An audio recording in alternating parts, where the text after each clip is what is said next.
अस्सलामु अलैकुम वरहमतुल्लाहि वबरकातुहू। सवाल नंबर 9 है, झील के अदाद को नुज़ूली या घटती हुई तरतीब में लिखिए। यहाँ सवाल दिया गया है नुज़ूली तरतीब में लिखने के लिए। एक मिसाल मैं यहाँ हल करके दिखाता हूँ। 5 हिंदसी अदाद हैं।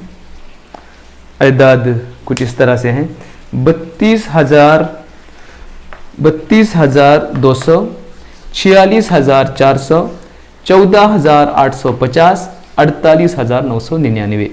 अदाद को हमने पढ़ लिया।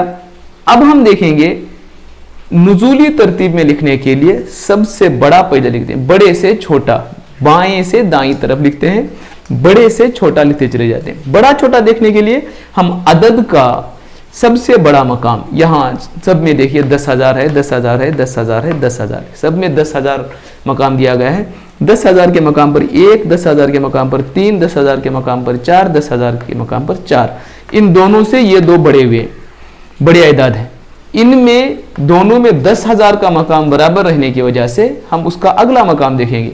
अगला मकाम इसका 6 है और इसका अगला मकाम यानी 1000 का मकाम 8 है, तो ये सबसे बड़ा होगा। हम सबसे बड़ा अदद पहले यहाँ लिख लेंगे, 48,999। उसके बाद में ये होगा 46,400। उसके बाद 10,000 का 3, 10,000 का 1, इसलिए ये बड़ा है 32,200।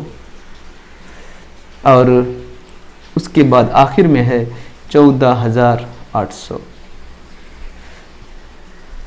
ये उसकी नुज़ूली तरतीब होगी, यानी बड़े से छोटा छोटा हम लिखते हुए हैं।